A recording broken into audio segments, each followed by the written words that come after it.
Contundente advertencia de Estados Unidos a narcotraficantes. De día o de noche rastrearemos a su gente, los cazaremos y los mataremos. Es parte del mensaje que escribió el secretario de Guerra Pete Hegseth en su cuenta de X. En ese mensaje confirmó el bombardeo a una nueva embarcación en el Caribe operada por el grupo terrorista Tren de Aragua. El ataque, en el que murieron 6 narcoterroristas, ocurrió en horas de la noche, dejando como antecedente que no importa la hora del día, el operativo contra los carteles del narcotráfico no tiene pausa. Este sería el 8º bombardeo reportado por Washington contra narcolanchas desde que inició el despliegue militar en el Caribe Sur. El video en blanco y negro, como lo ven, de 20 segundos, muestra la embarcación inmóvil cuando un proyectil largo y delgado cae sobre ella, desatando una explosión. Horas antes del ataque, el presidente Donald Trump reafirmó que Estados Unidos va a usar la fuerza letal contra quienes traten de introducir drogas a la Unión Americana.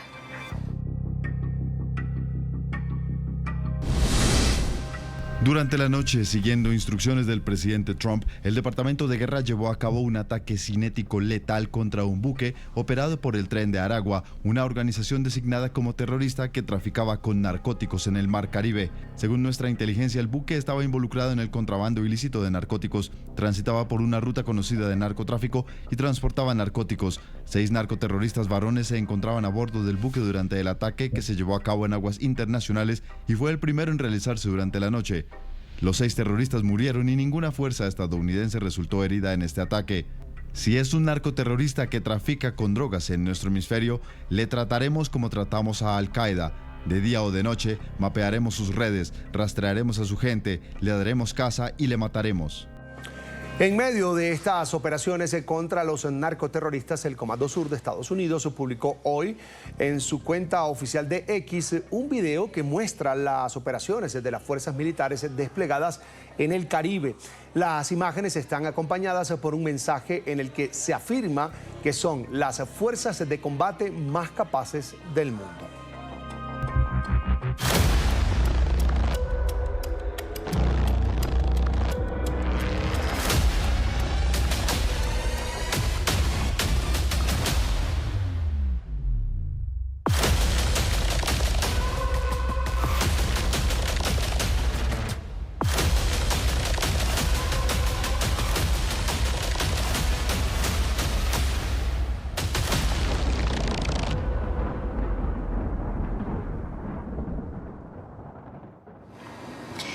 Bombarderos estratégicos de la Fuerza Aérea de Estados Unidos realizaron sobrevuelos sin precedentes en el sur del Caribe. 2 aeronaves tipo Rockwell B-1B Lancer despegaron acompañadas de 3 aviones cisterna KC-135 Stratotanker. El despliegue no fue confirmado por el Comando Sur ni por el Comando de Ataque Global de la Fuerza Aérea, pero webs de seguimiento de tráfico aéreo pudieron identificarlos y seguir su plan de vuelo, que desde la base aérea MacDill en Tampa los llevó hacia un punto a 80 kilómetros de la península de Paria, en Venezuela, vía a las Bahamas, para posteriormente virar al norte. El B-1B Lancer es un bombardero supersónico con autonomía de 7.600 kilómetros y puede cargar hasta 57.000 kilos de bombas. Y el presidente de Estados Unidos, Donald Trump, negó el envío de los bombarderos pesados a Venezuela, aunque no escondió su descontento con ese régimen al que acusa de vínculos con el narcotráfico. Se ha informado de que Estados Unidos envió bombarderos B-1 cerca de Venezuela para aumentar la presión militar en la zona. ¿Es eso cierto? ¿Puede darnos más detalles al respecto? No, no es cierto. Es falso. Pero no estamos contentos con Venezuela por muchas razones, entre ellas las drogas. Y la segunda fase del despliegue militar de Estados Unidos llega a Trinidad y Tobago. Tropas estadounidenses arribarán al país este fin de semana para adelantar ejercicios militares durante varios días.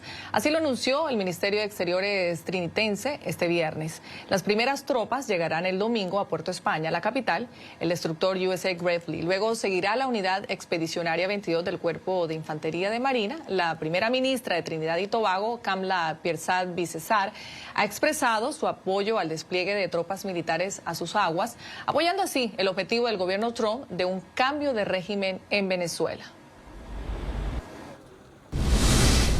El USS Gravely llevará a cabo entrenamientos conjuntos con la Fuerza de Defensa de Trinidad y Tobago y partirá el próximo día 30. Estos esfuerzos refuerzan la interoperabilidad, fortalecen la cooperación de defensa a largo plazo y mejoran la disposición operacional entre fuerzas aliadas. La presencia de las fuerzas militares estadounidenses en Trinidad y Tobago pone de relieve el compromiso de Estados Unidos con la seguridad regional y la cooperación en el Caribe. El buque de guerra USS Gravely participará en estos entrenamientos conjuntos con la Fuerza de Defensa de Trinidad y Tobago. Veamos a continuación las características de este destructor. Fue diseñado justamente para arrastrar y neutralizar amenazas aéreas y marítimas. Su armamento principal incluye un sistema de lanzamiento misiles Tomahawk, Standard y ASROC, y además un cañón de 5 pulgadas, sistema Balance CIWS, y para capacidad para 2 helicópteros Seahawk.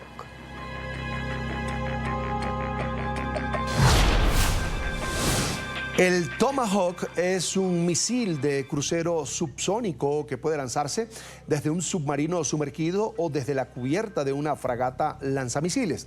Su alcance operativo es de 1.600 kilómetros aproximadamente y su ojiva tiene un peso aproximado de 400 a 450 kilogramos. Puede equiparse con distintos tipos de ojivas, incluidas convencionales y, en algunas variantes, nucleares. Su función: ataque a tierra de precisión y ataque marítimo.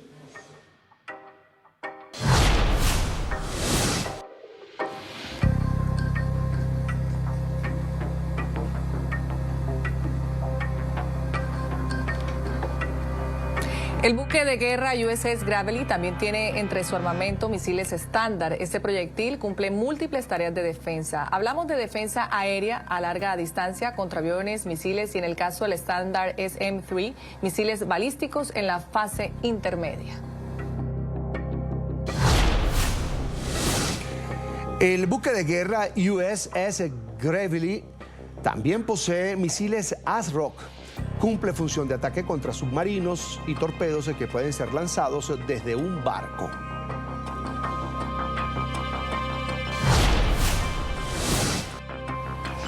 Por último están los misiles SSM. Son proyectiles de defensa cercana de alta velocidad y maniobrabilidad lanzados desde barcos. La función es defensa contra misiles antibuque con velocidad y agilidad mejoradas.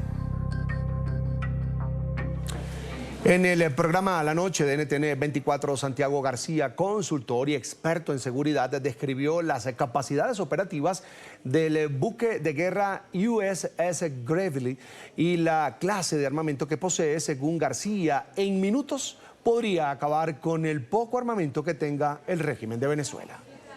Estos barcos tienen la capacidad de colocar misiles de crucero. Digamos que un Tomahawk tiene una capacidad de impacto de unos 1.600 kilómetros, que es una locura de distancia. Es decir, son misiles muy difíciles de detectar y de interceptar, porque primero vuelan a 870 kilómetros por hora, 880, pero más que eso es la altura tan bajita a la que vuelan. Entonces son maniobrables, tienen su propia navegación. Es decir, son pequeños aviones no tripulados que llevan una cabeza de media tonelada explosiva. Estos son misiles que se pueden utilizar para distinto tipo de misiones. Pueden entrar a un búnker, pueden romper pistas, pueden destruir, por ejemplo, toda la Fuerza Aérea Venezolana sin que ni siquiera despegue. Es decir, estos aviones Sukhoi, estando en sus hangares, pues van a ser presas muy fáciles de este tipo de misiles y ya, hasta luego. O sea, en minutos acaban con lo poco que tenga Venezuela. Contra vehículos blindados, contra cuarteles o contra el mismo sitio donde esté refugiado Maduro. Es decir, por eso es tan, digámoslo, tan impredecible el desenlace de una fuerza de esta magnitud. Esta fuerza está preparada para hacer cualquier misión de estas. Ahora, estos barcos también tienen la tarea de ablandar, como se dice en el término militar, al enemigo antes de mandar infantes de marina o mandar personal. Es decir, ellos no necesitan meter tropas a Venezuela para ablandar a Venezuela. Es decir, con 3 barcos de estos que tienen una capacidad de 120 misiles a 200 misiles cada barco, pues eso es más que suficiente para ablandar a cualquier país, es decir, para arrodillar al que sea y decir, venga, yo recibo sus negociaciones y sus condiciones, pero por favor no me dispare un misil más. Gracias. Último minuto en NTN 24. Atención, el secretario de Guerra, Pete Hegseth, acaba de ordenar el despliegue del grupo de ataque del portaaviones Gerald Ford en la zona del Comando Sur en el Caribe como parte de la lucha contra organizaciones criminales transnacionales. Se trata del portaaviones más moderno y costoso en la historia de los Estados Unidos. Con más de 100.000 toneladas a carga plena, su propulsión es completamente nuclear. El Gerald Ford es prácticamente una base aérea flotante capaz de embarcar cerca de 75 aeronaves entre cazas FA-18 Super Hornet, aviones de alerta temprana, helicópteros y drones. La tripulación total supera las 4.500 personas, incluyendo pilotos, mecánicos, personal de logística, ingenieros y médicos.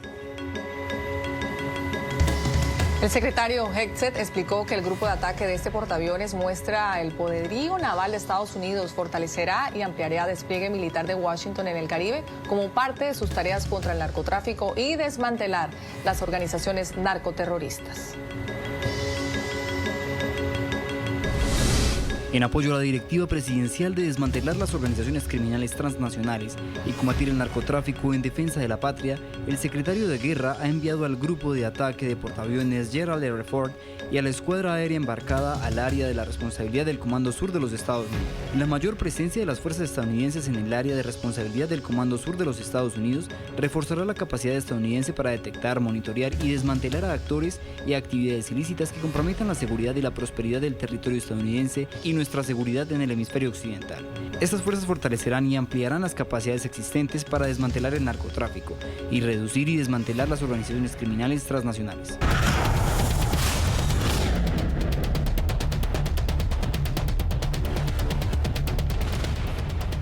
Mucha atención, la unidad de investigación periodística de NTN 24 en Washington ha logrado establecer que el ecuatoriano sobreviviente al ataque estadounidense encontró un semisumergible del narcotráfico. No es un humilde pescador, sino un delincuente con un amplio expediente por transporte de drogas. Según documentos judiciales obtenidos por nuestro equipo, Andrés Fernando Tufiño Chila, alias Frescosolo, estuvo condenado en Estados Unidos en 2021 y fue deportado a Ecuador tras haber cumplido 5 años de prisión. Estamos hablando de un ex convicto reincidente. Primicia en NTN 24. Este es Andrés Fernando Tufiño Chila, alias Frescosolo, el ecuatoriano que logró escapar de la muerte tras el impacto de un misil del Pentágono sobre el semisumergible en el que navegaba, según el gobierno de Estados Unidos, cargado de drogas. 2 de los tripulantes murieron y 2 sobrevivieron. Tras pasar unas horas bajo custodia de las tropas estadounidenses, fue deportado a su país de origen. La Fiscalía de Ecuador indicó a la prensa que el ecuatoriano repatriado fue dejado en libertad debido a que no cometió un delito en el país. Al no existir ninguna noticia del delito que haya sido puesta en conocimiento de esta institución que advierta de la comisión de un delito en territorio ecuatoriano, no se lo podía retener.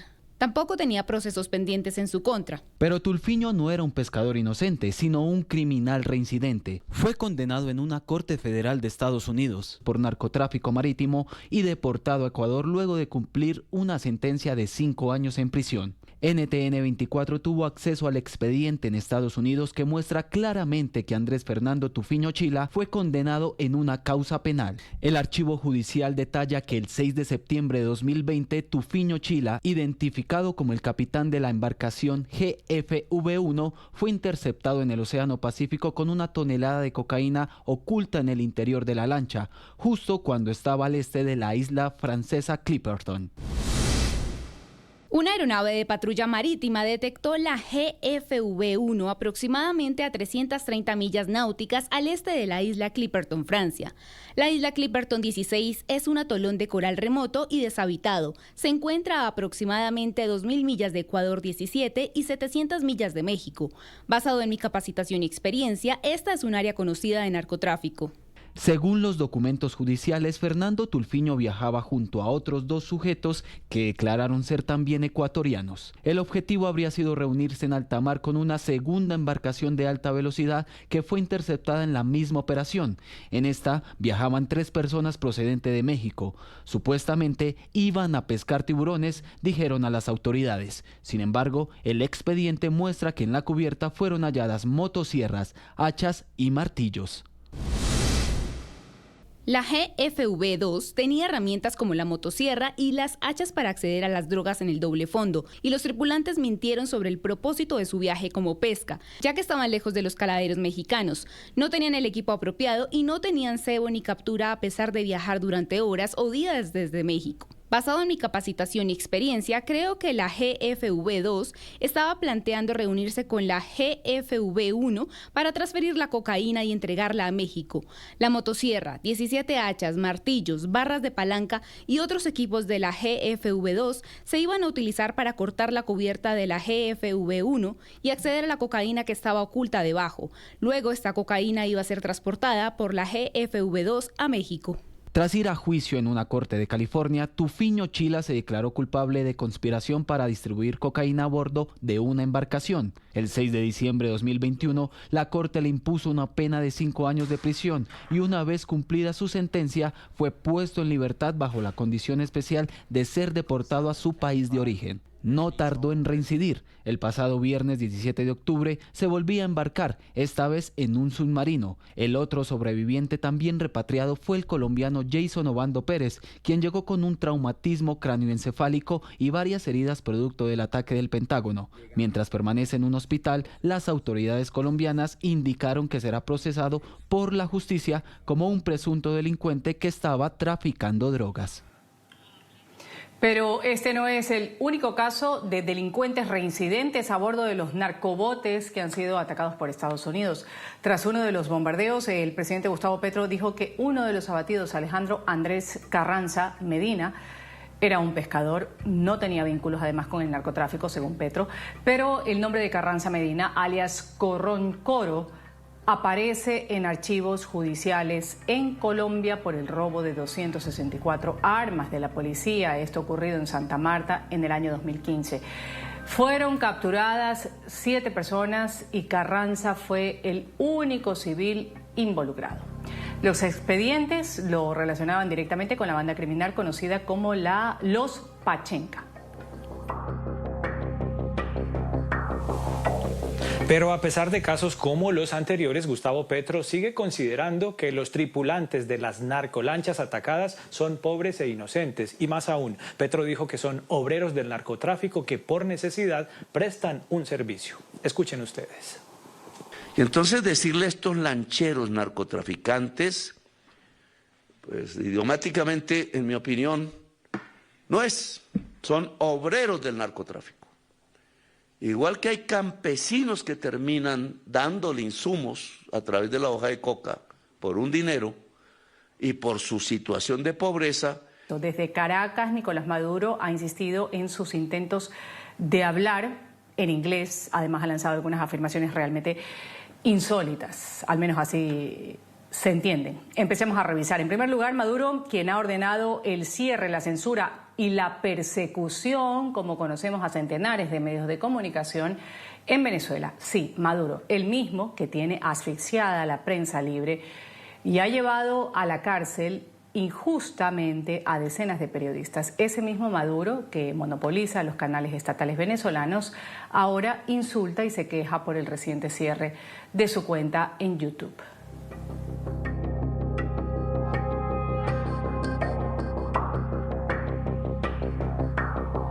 Aunque nos censuren en YouTube, ahí me tienen censurado en YouTube. Sigan con su censura, imbéciles. Nuestro corazón, nuestra mente, le llega al pueblo sin necesidad de ustedes. Imbéciles les dije a la gente de YouTube, imbéciles se quedaron. Stupid, stupid, stupid YouTube. Les llegará el fin a ustedes también. Y luego de este primer intento de hablar en inglés, Nicolás Maduro pasó a recordar que hace tiempo no utiliza la red social WhatsApp. Aquí vale recordar que su régimen ha ejercido persecución a los ciudadanos inermes en Venezuela por comunicarse a través de esos medios digitales.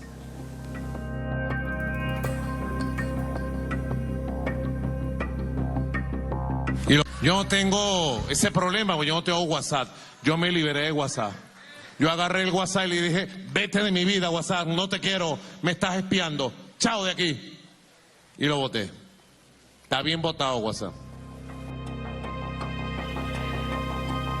Desafiando toda evidencia, luego de haberse robado las elecciones el año pasado y llevado a la cárcel de manera arbitraria a sus adversarios, luego de forzar el éxodo de cerca de 8 millones de ciudadanos oprimidos y de mantener por años la usurpación del poder en Venezuela, ahora Maduro vino a decir que él no es un dictador y tampoco un magnate. Nuestra escuela no fue West Point. Nuestra escuela no fue la Escuela de las Américas. Nuestra escuela no fue Harvard. Por eso es que no puedo ser dictador ni somos dictadores, porque nosotros no nos formamos bajo la doctrina dictatorial del imperio norteamericano. Pero Maduro dijo algo más que, de ser cierto, resultaría muy desconcertante. Según él, ha contado con la ayuda de algunos integrantes de las Fuerzas Armadas colombianas. Aquí hay muchos patriotas en las fuerzas militares y en las fuerzas de inteligencia de Colombia, y desde aquí les doy las gracias por todo lo que nos han apoyado desde años antes, mucho antes. Todo lo que han apoyado las fuerzas militares y las fuerzas de inteligencia de Colombia, que tienen el corazón en Bolívar y nos aman como patria común de Bolívar. Primera vez que lo digo. Guárdeme el secreto. Sobre la cabeza de Nicolás Maduro sigue pesando una recompensa de $50 millones por narcotráfico. Maduro es considerado capo del cártel de los soles por la administración de Donald Trump y por la justicia. Sin embargo, él sigue intentando desviar el foco, haciendo ver el despliegue antidrogas de los Estados Unidos como una guerra psicológica en contra de Venezuela. Miren estas imágenes. Para dar una apariencia de simetría, Maduro ha divulgado en la televisión estatal unos ejercicios militares de 72 horas que dijo haber ordenado. Agradeció a Vladimir Putin, a China, por el equipamiento de guerra y ha afirmado que la movilización incluye armamento pesado y misiles rusos para maniobras en la línea de costa venezolana. Desde el Zulia hasta el estado Sucre se desplegó fuerza militar, fuerza miliciana, fuerza policial y equipos de primer nivel, antiaéreo y de defensa costera en 73 puntos centrales del país, y cada punto salió a desplegarse por lo menos a 10 puntos subsecuentes. A esta hora eso se hizo desde las 3 de la mañana, ya a las 9 de la mañana me dieron el reporte cubierto el 100% de todas las costas del país en tiempo real, con todo el equipamiento y el arma pesada para defender todas las costas de Venezuela si fuera necesario. Y como si todo lo anterior fuese poco, Maduro volvió sobre su particular manera de hablar en inglés para enviarle mensajes a Donald Trump y a Estados Unidos. Escuchen ustedes. No a la guerra, no a la guerra. Not war, not war, not war. Yes, peace, yes, peace, yes, peace. Forever, forever, forever. Peace forever. No crazy war. No a la guerra loca. No crazy war, no crazy war. Please, please, please. Yes, peace. Peace forever, peace forever. Victory forever, defeats. Victory forever, defeats. Esto se llama lenguaje tarzaneado. Si se traduce al español tipo Tarzán sería no guerra, no guerra, no querer guerra, no a la guerra de los locos, no a la locura, a la guerra. Esa sería la traducción, ¿verdad? Sí paz, sí paz, sí paz por siempre. Victoria por siempre de paz. Esa es la traducción tarzaneada. ¿Ustedes se imaginan en Estados Unidos cuando me escuchan? Deben gozar un montón, con M de montón, de Maduro. Y si ustedes quieren saber en qué va el pulso entre el presidente de los Estados Unidos, Donald Trump, y el presidente Gustavo Petro, presten mucha atención a lo siguiente. Trump ha vuelto a referirse a Petro, calificándolo como un matón. Ha agregado que Colombia es un nido de drogas. Trump también ha hablado de México para afirmar que es gobernado por los carteles. We have cartels that hay mucha gente mala en los carteles y pueden fijarse en un país como México. Realmente respeto a la presidente, realmente respeto a mucha gente de allí, pero también a muchos de los líderes. Sin embargo, viven con miedo en su propio país porque esos carteles controlan esos países y eso incluye a Colombia. Colombia es un nido de drogas, y lo ha sido durante mucho tiempo. Ahora mismo tienen allí a un líder pésimo, un tipo malo, un matón, pero producen cocaína a niveles que nunca habíamos visto antes y la venden aquí. Y no van a salirse con la suya mucho más tiempo. No vamos a tolerarlo mucho más tiempo. Colombia está muy mal. En su declaración desde la Casa Blanca, el presidente Trump ha advertido que su administración simplemente va a matar a quienes trafiquen con droga. Ha señalado que los carteles del narcotráfico son el ISIS del hemisferio occidental.